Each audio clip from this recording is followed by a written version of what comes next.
I'm Dr. Helaine Silverman at the University of Illinois in Urbana-Champaign, and I'm here with my colleague, Dr. Devin Hunter, at our sister school in Springfield, and we co-direct a project that's called the Mythic Mississippi. And we're delighted to speak today with Dr. Blaire Topash-Caldwell, who is an anthropologist and a citizen of the Pokagon Band of Potawatomi Indians. And Blaire, if I may, you've just finished your postdoctoral work on a public humanities fellowship at the Newberry Library, and you're about to join the faculty at the University of Massachusetts in Boston. Can you tell us more about who the Potawatomi are and about your current research? Certainly. Thanks so much for having me. As you mentioned, I am a citizen of the Pokagon Band, which is just one of many bands of Potawatomis in the larger Potawatomi Nation. We have a quite extensive diaspora, largely due to removal and fleeing certain violent situations. But we're mostly centered in the Great Lakes region on both sides of the US-Canadian border. There's a band in Wisconsin, several in Michigan, as well as one in Kansas, which is the Prairie Band, and one in Oklahoma, which is Citizen Band. And so my particular band are descendants of Leopold Pokagon's village. And he was a leader in the 1800s, early 1800s, who advocated on behalf of his village, specifically in the Treaty of Chicago, and basically made a provision within that treaty that allowed us to stay, making claims about our recent conversion to Catholicism and the fact that we farmed in the Western way of farming and all of these things. So there's been multiple different readings about that sort of strategy. But be it as it may, that's why we're still a federally recognized tribe in Southwest Michigan and Northern Indiana. And so my work centers on a lot of narratives of the future, but also of the past in Native erasure. So I'm trained as a cultural anthropologist, but I'd say as a broad explanation of my research, I'm really interested in reclaiming space. So sometimes that's through counter mapping and indigenous place names in the Great Lakes, for which there's hundreds. But that also bleeds into reclaiming the future, and sort of anyone who has even passively consumed any sort of speculative fiction or science fiction media will suspiciously realize that there's never any people of color in the future until very recently, and certainly no indigenous people. So I read and watch a lot of indigenous made science fiction films and really tease apart the ways that we're reclaiming stories, reclaiming the future, and making space for ourselves against a lot of narratives of erasure. And what you say about narrative and counter mapping, that fits perfectly with our interest in speaking to you. And obviously you do not speak for all Native Americans. Nobody can speak for everybody of their group, but we're interested in the way that Lewis and Clark and the Lewis and Clark expedition 1804 to 1806 has been presented in American history. And we're interested in the interactions that Lewis and Clark had with Native people, and whether you think that the Native experience of Lewis and Clark is present in what Americans learn or hear about these explorers. Mm-hmm. So I guess There's certainly no, you state this already, but I'll amplify it. There's certainly no one indigenous or native experience as a result of Lewis and Clark's expedition. But certainly it did usher in a form of settler colonialism that the planet had not experienced prior. A sort of displacement as a result of this expedition that occurred and are still occurring can't be understated. It's no surprise that Jefferson funded this project as a way to stake claims in that area, but also to inherit or take over the sort of established trade networks that were set up by hundreds of different tribes, as well as European powers such as the Spanish and the French. And that's what settler colonialism needs, right? Not just land, but also resources and capital. So as a result of that, indigenous experiences in the coming years would be losing access to certain lands and traditional territories and resources to survive because of damming rivers and different waterways. So certain areas became flooded, clear cutting certain areas, as well as draining wetlands. And this all comes before actual removal policy, right? So they're already being dispossessed and displaced by ecological terraforming practices that were really damaging for Native peoples and for the planet. So I know that's a very broad response to that question, but that's sort of, I think, the starting place of where we see what the Native experience might be as a result of this expedition. I think what you say is obviously it's true, but it also fits with what Clark and Lewis were writing, because what we've read in their work is that up to a certain point, as they were going up the Missouri, everything was going wonderfully. They had trade trinkets for the tribes. They were being received well, and they were trading. Things were going quite smoothly. And then they arrived in the land of the Teton Sioux or the Lakota Sioux. And the Lakota Sioux had only recently migrated west onto the Great Plains, and they already were the most powerful of the Indian tribes. And exactly as you were saying about the French and the Spanish and the trading, they were actually intimidating the European boatmen who were trying to ascend the Missouri. And they were trying to prevent the canoes from going up. They were demanding tribute and trade. And at a point in South Dakota, the Lewis and Clark expedition met the Teton Sioux. It was near Pierre. And Lewis gave 3 chiefs who would come over to investigate who were these strangers. He gave them 3 medals. He gave them an American flag. And the Sioux wanted more goods, and a dispute broke out. And there's this very dramatic account of would they even escape with their lives. And Clark brazenly said that the expedition would continue, and it did. The incident passed. But as soon as they were beyond that point of danger for them, William Clark wrote that the Teton Sioux were the vilest and most savage race who would remain the pirates of the Missouri until such measures are pursued by our government as will make them feel dependent on its will for their supply of merchandise.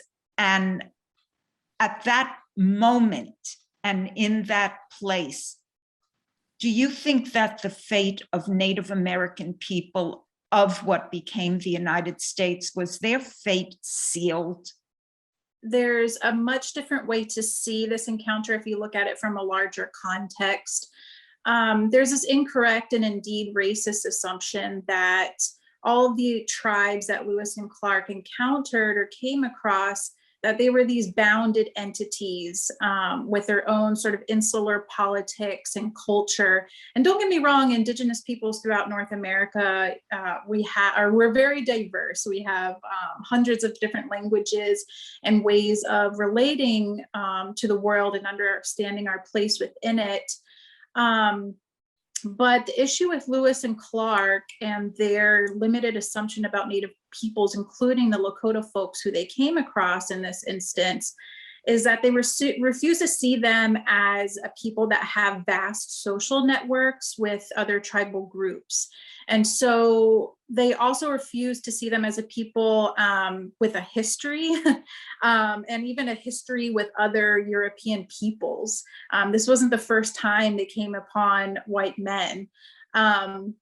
So I can't pretend to know what was in the minds of these Lakota peoples, but I'm sure that they knew other white explorers, trappers, and traders who had been exploring the area at that point for the past 120 years almost, talking about Father Hennepin and LaSalle. So during that time, some tribes get guns, right? Some got better resources. Some explorers stayed with these Native peoples for a long amount of time, learning more about them, trying to get to know certain tribal groups. So if you take all of that into consideration, and then you bring in Lewis and Clark's expedition, they're giving, as you call them, trinkets, a few sort of trade goods, and basically demanding, not asking, to move through the Tecumseh's territory to make what?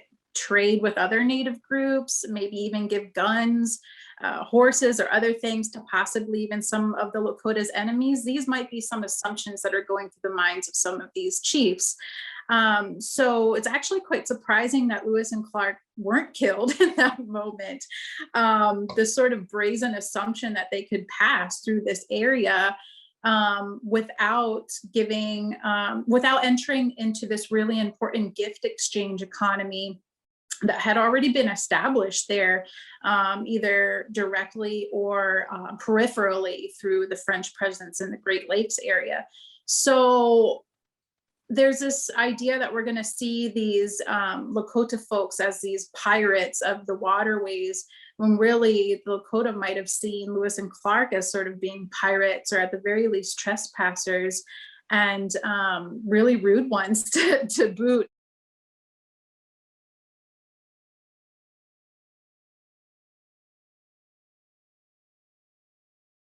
This to me also raises the issue of Sacagawea, who's amazing. She's a very young woman, and she's married and pregnant, and she's on the expedition as a translator, but not just a linguistic translator, which I don't quite understand, because there are hundreds of languages. And how could she? It would be as if you were asking me to speak German just because I can speak English and Spanish.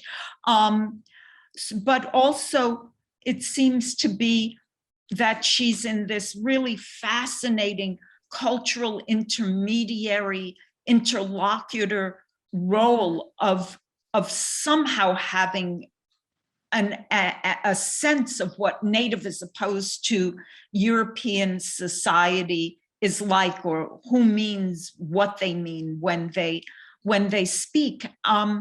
So her role appears to be tremendously significant, but what strikes me about her is how complicated our perspective on her, be us Anglo-Americans or Native Americans, that it must be because she facilitated. And it reminds me of the Malinche in Mexico, the woman who helped Cortez, who's regarded in a very ambivalent way, depending on your perspective, of having facilitated Cortez's march into the heart of the Aztec Empire and ultimately overthrowing it. I'm curious how you yourself personally see Sacagawea, and is there any consensus among Native American people about her? Is she regarded as complicated, or multiple sides to her story? Is she a traitor? You ask a bunch of really good questions, and I think it boils down to her being a symbol for U.S. nationalism, settler colonialism, because if we look at the very lay perspective of Sacagawea, or how she's regarded in National Park Service or in textbooks, is that indeed she helped Lewis and Clark find their way. All you have to do is Google her and you'll find a bunch of paintings of her pointing. Mm-hmm. And yeah, she's this woman with a baby who points, and supposedly helped avoid possibly violent conflicts with other Native peoples. And what I find kind of fascinating, but also disheartening, is the extent to which she may not have actually been a consenting party to this expedition. And I'm not suggesting that she was kidnapped or that she was forced, but she was, as you mentioned already, very young, and possibly was married off in an unconsenting marriage. And so it wasn't so much that she was commissioned for this expedition, but rather her husband, who was a Quebecois trapper. And so how much agency she had in this decision is up in the air, and maybe just sort of following the demands of her husband and these unknown white men. And so she undoubtedly assisted in some ways through certain negotiations and being and I would say even more knowledge of the landscape and how to get certain kinds of foods and what is considered rude and not rude in certain cultural instances. And so, but I'm more fascinated in the fact that she's made as sort of a scapegoat for those on the other side of the spectrum who are not celebrating nationalism in the US, but seeing her as sort of a Malinche, as you describe, or sort of a traitor to Native peoples. Well, there were hundreds of Native peoples helping Lewis and Clark along the way. We talked a little bit about it already in terms of the goods that were traded. They would have starved to death if there weren't some Nez Perce people or other Shoshone people who were trading food with them. They brought seeds back to the East Coast and to the colonies that was later grown there. And so there are vast networks of unknown indigenous peoples directly or indirectly assisting Lewis and Clark along the way, way beyond Sacagawea, who, as I mentioned, may or may not have been a consenting party to the whole thing. So the baby you see on her back is her husband's baby. And so, yeah, I guess I would put it as you described, as sort of a complicated figure and a complicated story that goes beyond just, was she an unbridled sort of enthusiast for settler colonial expansion, or was she maybe not have as much agency in the process as we think? When you look at it from Jefferson's perspective, and it's very clear that Jefferson was undertaking this as a prelude to conquest and settlement, just as you said, and that the Indian lands were going to be taken even before the vast Indian removals had occurred. Did Jefferson, and Devin, you may know this as a historian, I don't know it, I'm ashamed to say, I should know. I'm curious if once they got back, did Jefferson then put out a formal call for settlement? Did he say, okay, we know what the West is, now let's go move there?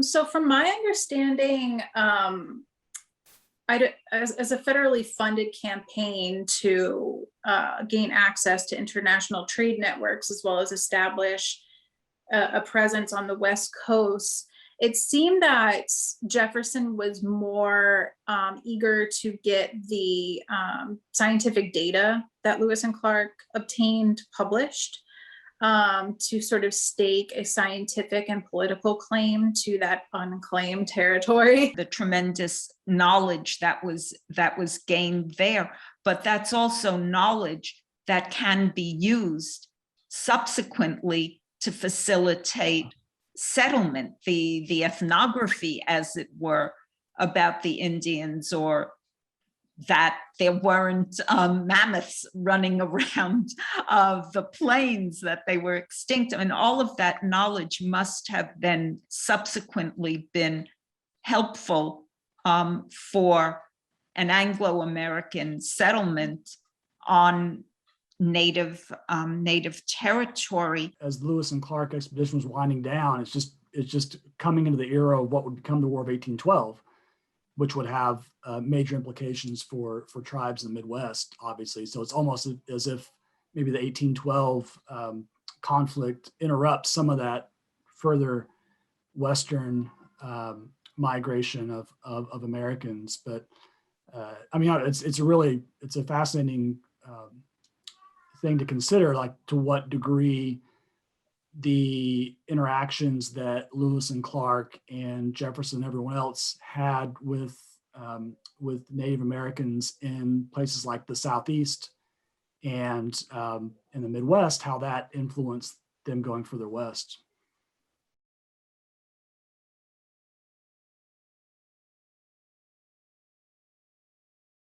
The National Park Service and the Lewis and Clark Trail.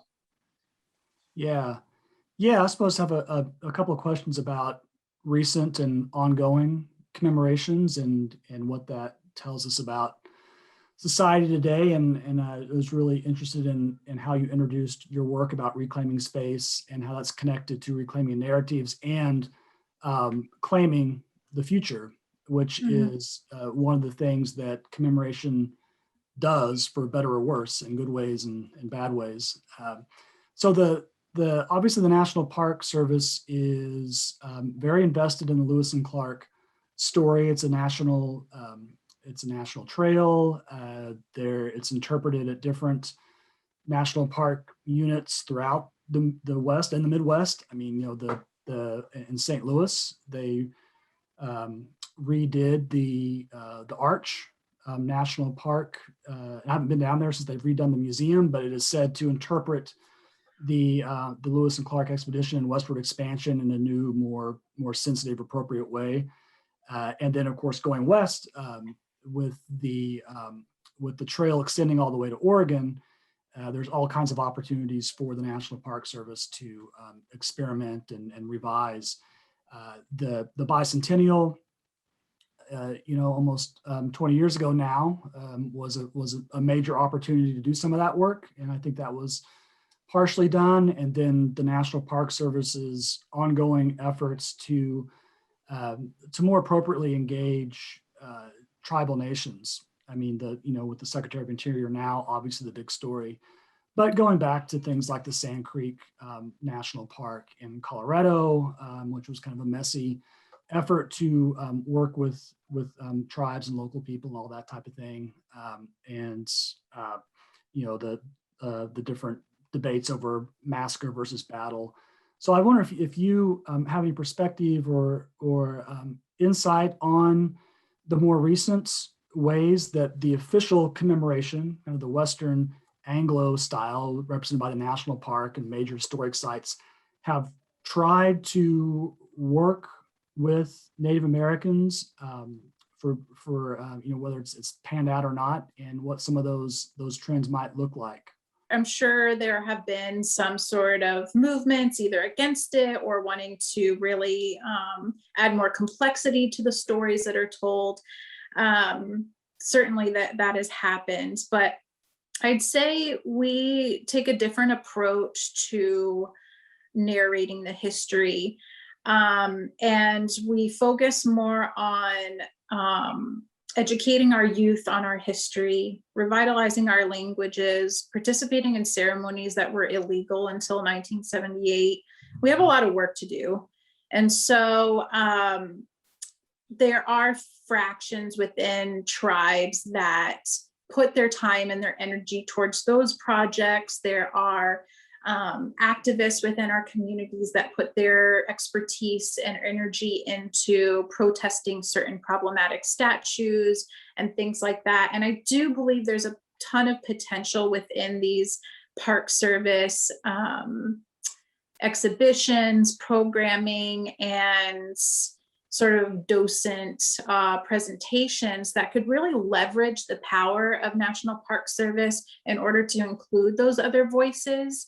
I think there's a lot of promise there to amplify those other voices. And I see it as a project of indoctrinating our youth, Native and otherwise, into a more compassionate, nuanced, and critical perspective of history and other people in the world. And no one has to be ashamed of who they are, what their heritage is, but it's important to know that the privileges that even I have come from either the dispossession of other tribes or from white supremacy. And so if we can tease apart the ways that we benefit from those structures that are still here, not something that's in the past, then, you know, not to be on a soapbox, but it does lead to a more just world.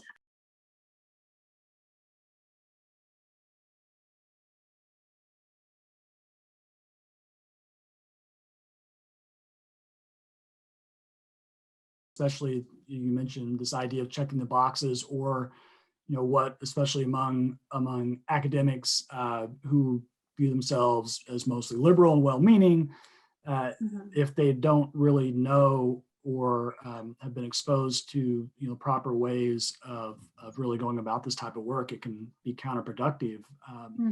And, you know, I was just what was it, 2 weeks ago, in Charlottesville, Virginia, a statue was removed of Lewis and Clark with Sacagawea, and you know, that got kind of overlooked because it was the same day as they removed the Confederate statues. And it turns out that the Charlottesville City Council had an emergency meeting that morning to go ahead and formally approve the removal of the Lewis and Clark statue. But it had been from what I understand, that was the end point of a long relationship that activists in Charlottesville and some city council members had with Shoshone people and some of Sacagawea's descendants, apparently. And you know, of course, no one knows what's going to happen to that statue. And then here in Illinois, on the state capitol lawn, we removed a statue of Pierre Menard, who all kinds of problems with Pierre Menard commemoration, being a slaveholder, but also the statue depicted, you know, a kneeling kind of generic Indian, right? And when Stephen Douglas statue went away, they took the Menard statue away too. So I don't know if you you're talking more about these types of commemorations and removing statues as opportunities to create this dialogue. If you've seen anything interesting happening in your work as far as different types of commemoration beyond just statue, no statue, right? Right. That's excellent questions. And I'm not someone who serves on the Chicago Monuments Board, but I'm sure you're aware of it here in Chicago as a sort of reaction to the widespread protests to really problematic statues of Native peoples. There's even one of a Native person dead in one of the statues. And then of course, Columbus is always a big one. And they're really locally informed for sure, because all of these individuals and the histories that surround them are very specific. And then the tribes that are affected by some of those histories and ongoing commemorations of genocide or settler colonial violence, need to be worked through. But as a more broad approach to monuments and statues, come back to one question that was asked by a Native person in my community, which is, do monuments have to be permanent? Why do they have to be permanent? Is one question. And I always think too of Jeannie O'Brien's work, her text, Firsting and Lasting, writing Indians out of existence in New England. And she talks about how this monument building of statues and referring to the first, insert white person's name, Lewis and Clark as the first explorers, which of course, they were not. They were actually some of the last European explorers in that area. And then the last Indian of so-and-so, the last of the Mohicans. So this firsting and lasting narrative, although she situates her research in New England, it has bled through the rest of our nationalistic narratives as Americans. We talk about the last Indian here, the first settler who founded this town here. And it's done lightheartedly in other contexts too, right? In the recent sitcom Rutherford Falls, which deals with this issue very, very well, in my opinion. Yeah. But kind of digressing, in more local context, I think about our traditional homelands, of the Pokagon Potawatomi in southern Michigan and northern Indiana. We have probably the most difficult attempts at dialogue with the city of Mishawaka, which is very close to South Bend. And so we have informed city planners and other sort of officials on numerous bases in official capacities and unofficial capacities of what the name of the town means. And it is a Potawatomi word pronounced Mishawaka, and it refers to a big stand of trees. And it's nothing super special. We refer to certain place names either by really prominent individuals who live there or what sort of resources are there or were there. Chicago is a great example as well. Chicago, meaning wild onion or leek. So, but they have really invested themselves over the decades in this myth of Princess Mishawaka. There's always like a chief and a princess of some sorts, even though everyone knows that we've never had royalty in that sense. And so it's really a marketing campaign. They have a statue of said Princess Mishawaka and this very romanticized, ahistorical, Indian princess, which is very cringe, but it's also really damaging to Native peoples as a whole for the same reason mascots are. Mm-hmm. And so when these mythical, ahistorical representations of Native peoples are adopted by settlers to give them a sense of space and place in their country or in the world, it dispossesses people of their actual history in that place. But the problem with these high profile monuments and logos and mascots is that it actually affects all Native peoples in adverse ways. I think that, people get a lot of anxiety around these removing of statues because they think it's erasing history, right? Is a lot of the critique, but really, Indigenous people's history has already been erased, and it's not an erasure of history to remove a problematic monument. It's the symbol of opening up a much larger discussion about what it is we want to be proud of. It's so important to have this other perspective, and I think what you keep saying about the fact that, and this was, I think, the issue with the National Museum of the American Indian. It isn't a mausoleum to dead Indians, that Native American culture is alive, and the stories and the revitalization of culture and language. And I think that's why the Lewis and Clark story, which we happen to be focused on because of where we're working, but it is important to provide the balance because this is how America understands itself. A big part of our project is to get people to go to historic sites and support those. Most of the areas we're focusing on are disadvantaged or at least disinvested. But with that, in the case of Lewis and Clark, we really want people to go to the Lewis and Clark sites along the river, but also think critically about them and that commemoration. I think it's great for students to be able to go physically to some place and engage in history at a site rather than textbooks. So, Blaire, we want to thank you so much for your time and your knowledge in doing this interview with us. And we think it's been fascinating to learn more about the Native perspective on Lewis and Clark. And we look forward to more engagement with you. So thank you very much. Thank you.